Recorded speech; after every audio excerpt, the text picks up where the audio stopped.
রাইধনী এসেছেন, আমার যে শক্তি আছে আমার থেকে 3 গুণ শক্তি রাধারানীর বেশি আছে।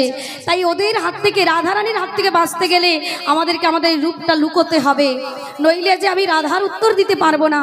তাই বলি শোনো, আমি তোমায় জল বানিয়ে দিচ্ছি, এই কুঞ্জের মধ্যে তুমি জল হয়ে যাও সখী, আর আমি ওই জলের মধ্যে কালো সর্পরূপ ধারণ করে তোমার ওই জলের মধ্যে ঘোরাঘুরি করব।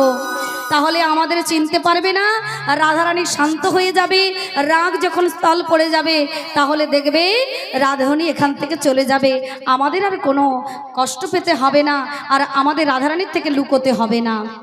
তখন সখী বললেন, প্রাণগোবিন্দ আপনার যা ইচ্ছে তাই করুন, আমি জল হয়েই থাকতে চাই, আমার মধ্যেই আপনি বিরাজ হন।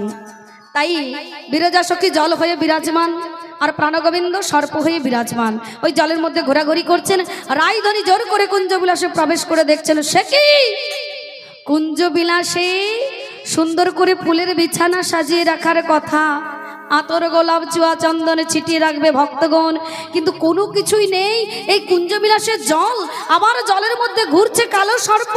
তাহলে দাঁড়িয়ে যে বলল, আমার প্রাণগোবিন্দ কোথায়, সেই নারী বা কোথায়? যখন খুঁজে পাচ্ছে না, রাধারানী তখন ভালো করে ধ্যান করতে লাগলেন।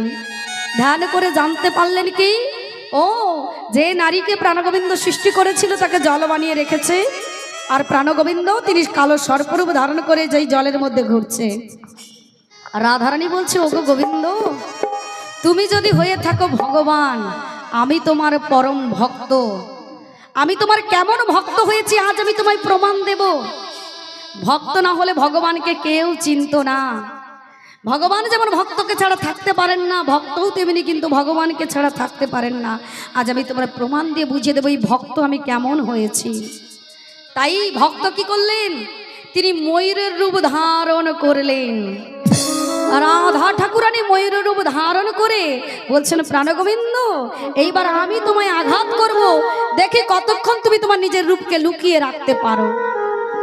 তাই রাধা ঠাকুরানী সেই ময়ূরের ঠোঁট দিয়ে সর্পটিকে আঘাত করছে।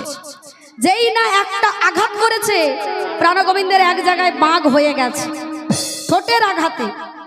আবার যেই না একটি ঠোকা মেরেছে, প্রাণগোবিন্দের আবার একটি বাঘ হয়ে গেছে। প্রাণগোবিন্দ মনে মনে চিন্তা করছেন, দুটো ঠোঁটের ঠোকাতে যদি আমার দুটো বাঘ হয়ে যায়, এরপরে কি হবে? আমি আমার রূপটা যা ধরে রাখতে পারছি না। রাধারানীর কাছে স্বরূপটা যদি না দর্শন করাই, রাধারানী তো আরো অনেক কিছু করতে পারে। তাই রাধারানীর কাছ থেকে রক্ষা পেতে হবে। জগৎকে সৃষ্টি করেছি, জগতের রক্ষা করতে হবে। আমি যে